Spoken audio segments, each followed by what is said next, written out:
Leonis, a former demon lord and hero, finds himself in a modern world where humanity battles voids using holy sword powers. Encountering Celia and Regina, students of Excalibur Academy, Leonis conceals his true abilities while helping them fight voids. Together, they navigate a world of advanced magic-infused technology, with Leonis rediscovering his humanity and forming unlikely bonds while protecting the world from the void threat.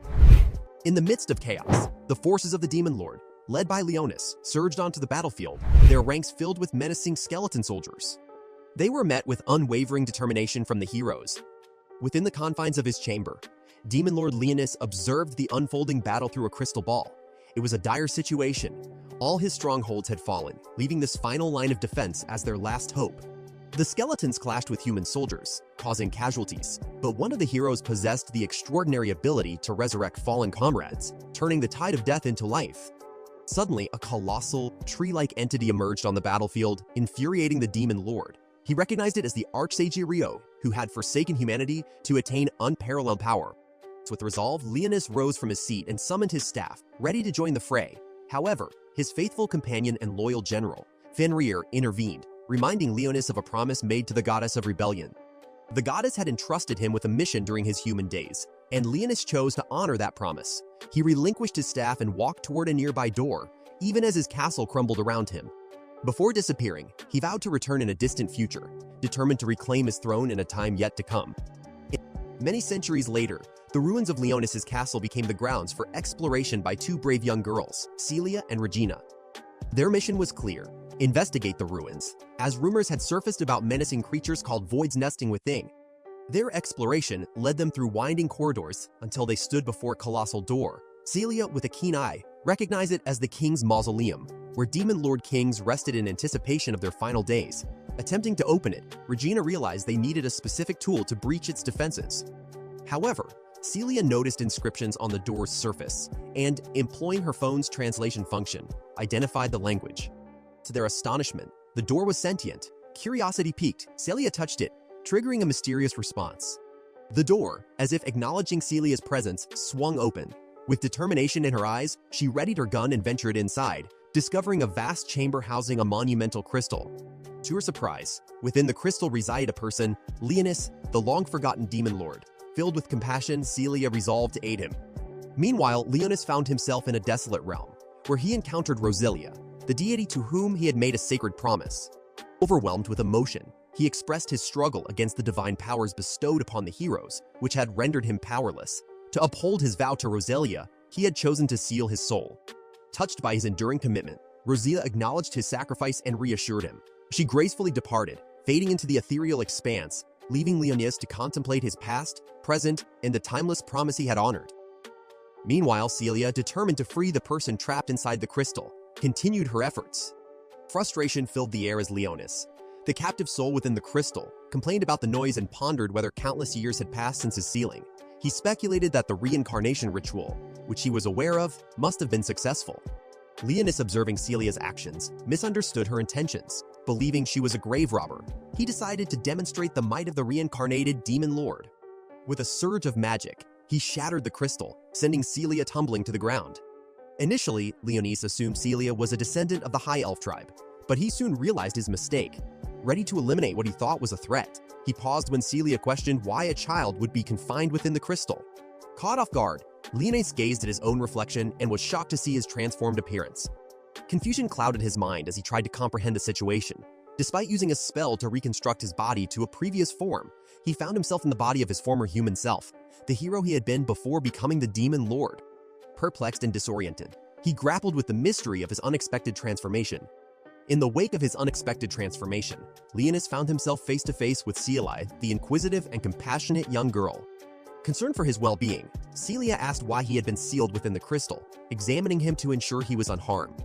In a surprising turn of events, she embraced him, declaring herself his protective big sister. Initially irritated by her actions, Leonis soon found himself overwhelmed, eventually succumbing to unconsciousness. Upon waking, Celia offered him some cookies, an act of kindness that stirred conflicting emotions within Leonis. He couldn't help but feel a pang of discontent at his frailty. A body that had once commanded fear was now vulnerable to something as trivial as hunger. Grateful for Celia's intervention, he accepted the cookies. Their conversation was abruptly interrupted by a deafening explosion. A message from Regina confirmed their fears. She was facing large void creatures. Celia, determined to protect Leonis, clung onto him as an enormous ogre void burst through the door. She attempted to fend it off, but Leonis couldn't suppress his annoyance at the destruction of his grand mausoleum. In a misguided attempt to intervene, he used his magic, only to trip and fall flat on his face. Celia insisted that he stay back and took on the void herself. To her surprise, her attacks only tickled the creature. Just when things seemed dire, a powerful laser beam obliterated the void's arm and sent it crashing to the ground. It was Regina, wielding her formidable cannon. Regina swiftly incapacitated the void, but her focus remained on the task at hand. Despite her surprise at seeing Leonis, she instructed Celia to take him and escape while she held the creature at bay. Together, Celia and Leonis fled the scene, leaving behind the chaos of battle. As they retreated, Leonis couldn't help but reflect on the unexpected turn of events. His grand plan had crumbled. The reincarnation spell had failed, leaving him in his human form before he had ever become the fearsome demon lord. Now, he found himself entangled in a battle he had never anticipated, his past power and status erased, replaced by a newfound vulnerability and uncertainty in this strange, unfamiliar world. In the midst of the chaos in his once sacred grand mausoleum, Leonis found himself torn. His desire to deal with the invading aliens clashed with the presence of Celia and the potential knowledge she held about this unfamiliar world.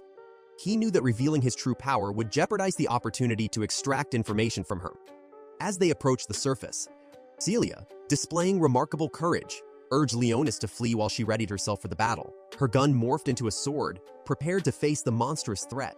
However, Leonis ignored her plea and began casting a powerful spell to vanquish the creature. In a surprising turn, Celia pushed him away, insisting he escape, but she paid a grave price. The wyvern struck her, leaving her wounded and lying in a pool of her own blood. Confused and shocked, Leonis couldn't fathom her sacrifice. In her last moments, Celia's words echoed a familiar sentiment: protection, sacrifice, and loyalty.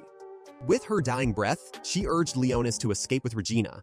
Leonis, holding her hand until the end, wrestled with conflicting emotions. He regarded her sacrifice as foolish, questioning why she had chosen to protect him when he had seen her as merely a means to gain information. He realized she had reminded him of Rosalia, the deity he had once vowed to protect. As he mourned her loss, Leonis grappled with newfound emotions, questioning his past motivations and contemplating the value of human connections in this strange and ever-changing world. Faced with the onslaught of voids, Leonis's magic barrier proved impenetrable, parrying each attack with precision. Annoyed by his regained emotions due to his human form, he skillfully defended himself against the relentless assaults. Growing increasingly frustrated by the void's audacity, Leonis turned the tide. Summoning his staff, he declared his attachment to Celia's courage and vowed to punish the intruding voids for disturbing his castle. With a wave of his staff, he unleashed a level 5 gravity spell, crushing one of the voids under its immense pressure. Another void attempted to strike, only to be effortlessly blocked by Leonis's barrier, which he then modified into deadly spikes, impaling the creature. With a spell, he restored all her lost blood, mending her wounds and breathing life back into her unconscious body. Meanwhile, Regina, having vanquished the ogre void, tried desperately to contact Celia, unaware that her friend was on the brink of returning from the clutches of death thanks to the unlikely compassion of the demon lord himself. Leonis observed Celia's confusion with a mixture of fascination and realization. In this advanced age, humanity had made significant technological strides, replacing traditional magic with innovative magic-infused weaponry. As Celia woke up, she hugged him tightly, her relief palpable. Puzzled by her rapid recovery, she checked her wounds, astonished to find herself fully healed. Leonis, recognizing her lack of understanding, explained that he had used his holy magic to heal her.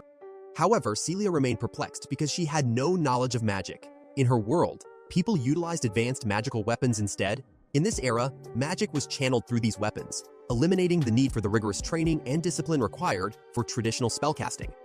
As Celia and Regina explained the origins of the Holy Sword powers, Leonis discovered that these abilities had been awakened by humanity to combat the voids many years ago. Children in particular had harnessed the power of the Holy Swords, manipulating elements like fire and wind. It became apparent to Leonis that this power was distinct from the magic he wielded. Recognizing the differences, he chose to conceal his own abilities from everyone.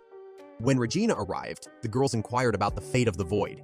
To avoid revealing the truth, Leonis fabricated a story claiming that the Void had vanished while he trembled in fear. After a long drive, they arrived at their destination. This new world, with its advanced technology and magical innovations, unfolded before him, marking the beginning of his exploration in this modern era.